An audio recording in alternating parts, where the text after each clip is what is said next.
विद्यार्थियों नमस्कार। जय भारत, जय हिंद। मैं डॉक्टर राजेंद्र कुमार पुरोहित, एसोसिएट प्रोफेसर, गवर्नमेंट डूंगर कॉलेज बीकानेर, आप सभी का इतिहास की इस कक्षा में अभिनंदन और स्वागत करता हूं। विद्यार्थियों, मेरी आज की कक्षा उन विद्यार्थियों के लिए है जो मध्यकालीन भारतीय इतिहास का अध्ययन करना चाह रहे हैं, और इस श्रृंखला के अंतर्गत विद्यार्थियों मैं आपसे बात करूँगा सुल्तान अलाउद्दीन खिलजी की दक्षिणी नीति के बारे में। वो सुल्तान अलाउद्दीन खिलजी जिसके लिए साम्राज्य विस्तार ही जीवन का प्रमुख उद्देश्य था, वो सुल्तान अलाउद्दीन खिलजी जो विश्व विजय का सपना देखा करता था और सिकंदर की तरह विश्व विजय के कीर्तिमान को दोहराना चाहता था,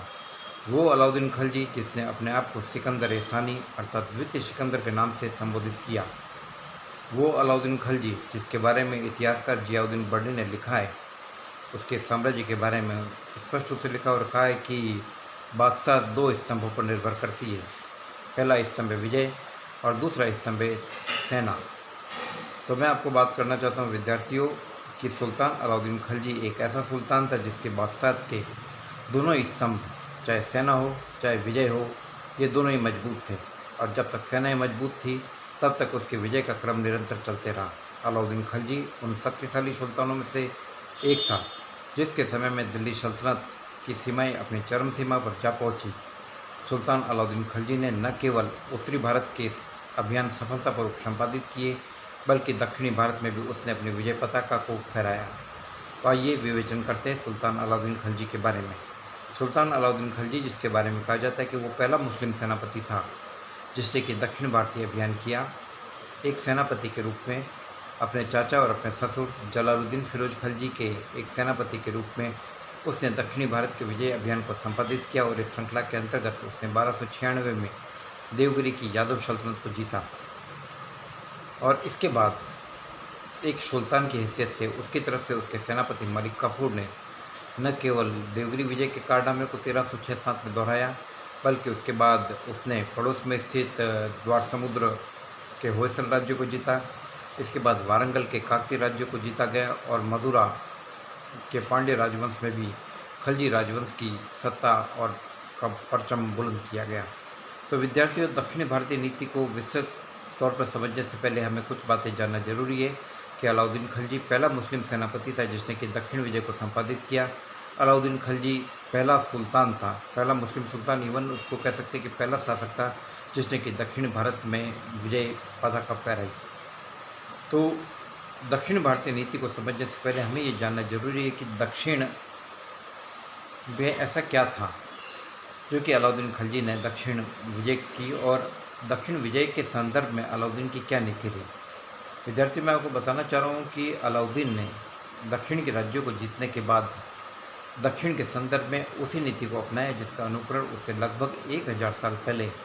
शक्तिशाली गुप्त सम्राट समुद्रगुप्त ने किया था। वो समुद्रगुप्त जिसको उसके विजयों और उसकी उपलब्धियों के कारण भारत के नेपोलियन के नाम से भी जाना जाता है। लेकिन मैं आपको बता दूं कि समुद्रगुप्त कई मायनों में नेपोलियन से बेहतर था। नेपोलियन अपनी ज़िंदगी की कई लड़ाइयाँ हारा,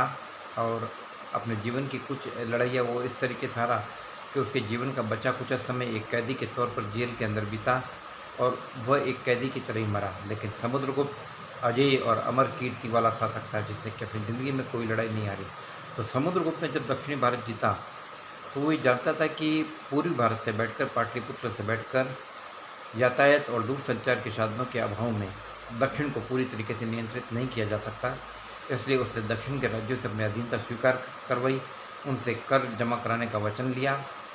उनके सिक्कों पर, उनके राज के बता झंडों पर गरुड़ की आकृति उत्कीर्ण कराई, और उनकी राजकुमारियों के साथ गुप्त राजकुमारों का विवाह कराया। और उसके बाद उसने दक्षिण के राज्यों को स्वायत्तता दे दी, अपना आंतरिक प्रशासन खुद संभालने की छूट दे दी। और यही नीति आगे चलकर सुल्तान अलाउद्दीन खिलजी ने भी अपनाई, क्योंकि वो भी ये जानता था कि एक ऐसे समय में जब यातायात और दूरसंचार के साधनों का विकास नहीं है, तो ऐसी स्थिति में दिल्ली से बैठकर दक्षिण के ऊपर कंट्रोल करना बड़ा मुश्किल काम है। इसलिए उसने दक्षिण के राज्यों को पूरी तरीके से आंतरिक स्वायत्तता प्रदान कर दी और उनके आंतरिक मामलों में हस्तक्षेप नहीं किया, केवल उनसे नियमित तौर पर कर वसूल किया, बाकी उन्हें उनके आंतरिक मामलों में एकदम स्वतंत्र छोड़ दिया था। अलाउद्दीन की खिलजी की यह दक्षिणी नीति उस संदर्भ की परिस्थितियों को देखते हुए काफ़ी हद तक अनुकूल और एक बेहतरीन प्रशासनिक नीति का उदाहरण मानी जा सकती है, और जिससे ये साबित होता है कि अलाउद्दीन खिलजी एक बेहतरीन सेना नायक ही नहीं बल्कि एक बेहतरीन प्रशासक भी था, जो शासन की बखूबियों को समझता था और शासन नीति के सिद्धांतों पर उसकी काफ़ी गहराई से पकड़ थी। तो आइए विद्यार्थियों, सबसे पहले मैं आपको अलाउद्दीन खिलजी के एक सुल्तान के रूप में दक्षिण भारत विजय का विवेचन करने से पहले मैं आपको कुछ उन बिंदुओं के बारे में जानकारी दूंगा जिसके तहत उसने एक सेनापति के रूप में दक्षिण भारतीय अभियान को संपादित किया। 1296 में अलाउद्दीन खिलजी ने दिल्ली के माहौल से परेशान होकर और एक प्रकार से दक्षिण भारत की तरफ उसने रवानगी की और चंदेरी, विदिशा, भिलसा आदि के रास्ते से होता हुआ वह दक्षिण पहुंचा। दक्षिण में यह मुस्लिम सेनाओं का पहला प्रवेश था और उसके साथ लगभग 8000 घुड़सवार थे और एक बेहतरीन सेनापति नसरत खान जलसेरी भी उसके साथ था, जिसे उसने अपने चाचा जलालुद्दीन से मांग लिया था। और दक्षिण में चूंकि ये पहली बार मुस्लिम सेनाओं का बड़ा प्रवेश था, तो इतने बड़े पैमाने पर मुस्लिम सेनाओं को देखते हुए देवगिरी की यादव सत्ता, अलाउद्दीन खिलजी का पहला हमला देवगिरी पर था, तो देवगिरी की यादव सत्ता जो उस वक्त रामचंद्र देव यादव के पास थी, रामचंद्र देव यादव ने किले का दरवाज़ा बंद करवा लिया और अलाउद्दीन लगभग अपने 5000 कुछ सैनिकों को नसरत खान जलसेरी के साथ छोड़कर बाकी सैनिकों के साथ उसने देवगिरी पर हमला किया। और जल्दबाजी में देवगिरी की सेनाओं ने, ऐसा कहा जाता है कि आटे के स्थान पर नमक के कट्टे इकट्ठे कर लिए। और जो भी हो, चाहे इस बात को माना जाए या नहीं माना जाए, लेकिन इतना ज़रूर था कि एकदम आए हुए इस संकट के कारण देवगिरी की सेनाएं संभल नहीं पाई। और सेनाओं का संभलने का सबसे बड़ा कारण ये था कि बेसिकली सेना का एक बहुत बड़ा भाग वहाँ था ही नहीं उस वक्त, क्योंकि रामचंद्र देव यादव का बेटा शंकर देव, जो इतिहास में सिंहन देव के नाम से जाना जाता है, वो अपनी सेना को लेकर पड़ोस में स्थित द्वार समुद्र के होयसल राज्य पर हमला करने के लिए गया हुआ था, जहाँ का शासक वीर बल्लाल तृतीय था। तो सेनाओं का अधिकांश भाग वह नहीं था। तो कुछ समय बाद ही रामचंद्र देव यादव ने आत्मसमर्पण कर दिया और संधि की शर्तें तय हुई। अलाउद्दीन ने नियमित तौर पर कर का वचन लिया और इसके साथ ही साथ ये भी तय लिया कि सबकी बड़े पैमाने पर हाथी, घोड़े, ऊँट और जवाहरात भी दिए जाएंगे। और ये सब करवाने के बाद अलाउद्दीन जैसे रवाना होने वाला ही था, उसी वक्त शंकर देव की सेनाएं सामने आ गई और अलाउद्दीन को कहा गया कि ये संधि रद्द की जाती है और वो हमला वापस होगा। एक टाइप से युद्ध का वातावरण वापस तैयार हो गया। तो ऐसी स्थिति में थोड़ी देर में नसरत खान जलसेरी अपनी बची हुई सेना को लेकर आ गया और अलाउद्दीन ने यह प्रचार फैलाया कि यह दिल्ली से आने वाली सेना का एक हिस्सा है और अभी बाकी सेना दिल्ली से और आने वाली है। तो इस जग की जानकारी होते ही शंकर देव और रामचंद्र देव की हिम्मत टूट गई और उन्होंने आत्मसमर्पण कर दिया। इस बार संधि की शर्तें तय हुई, जो पहले से ज़्यादा कठोर थी और पहले से ज़्यादा पैसा वसूल किया गया और ये भी तय किया गया कि रामचंद्र देव यादव नियमित तौर पे सालाना कर चुकाता रहेगा। साम्राज्य के एक प्रांत एलिचपुर की वार्षिक आय दिल्ली सल्तनत को कर के रूप में भेजी जाएगी और रामचंद्र देव दिल्ली सल्तनत के साथ मित्रतापूर्ण व्यवहार रखेगा। तो इस प्रकार की शर्तें तय करने के बाद, बड़े पैमाने पर सोना चांदी वसूल करने के बाद अलाउद्दीन वापस उत्तरी भारत की तरफ रवाना हुआ। और विद्यार्थियों को कहा जाता है कि देवगिरी की लूट में इतना ज़्यादा सोना चांदी, बर्तन, धन दौलत प्राप्त हुआ कि कहा जाता है कि इसी दौलत के बूते पर सुल्तान अलाउद्दीन खिलजी ने अपने चाचा जलालुद्दीन फिरोज खिलजी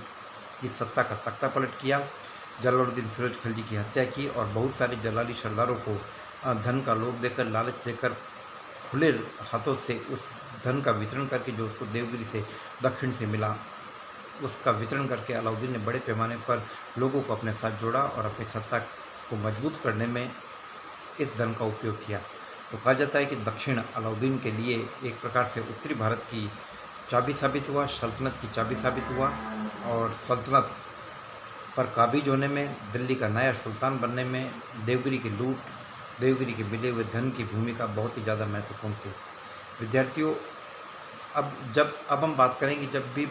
अगली कक्षा में जब हम बात करेंगे सुल्तान अलाउद्दीन खिलजी के एक सुल्तान के रूप में वो अभियान के बारे में, तो मैं आपको बता दूं कि सुल्तान अलाउद्दीन खिलजी के समय में सुल्तान की तरफ से जिस सेनापति ने दक्षिण भारत के अभियानों को जामा दिया, दक्षिण भारत के अभियानों को अमली जामा प्रदान किया, व्यावहारिक रूप प्रदान किया और उसे सफलता प्राप्त की, वह और कोई नहीं था बल्कि इतिहास प्रसिद्ध मलिक काफूर था। मलिक काफूर, जिसके बारे में कहा जाता है कि वो हिजड़ा था और जिसे अलाउद्दीन खिलजी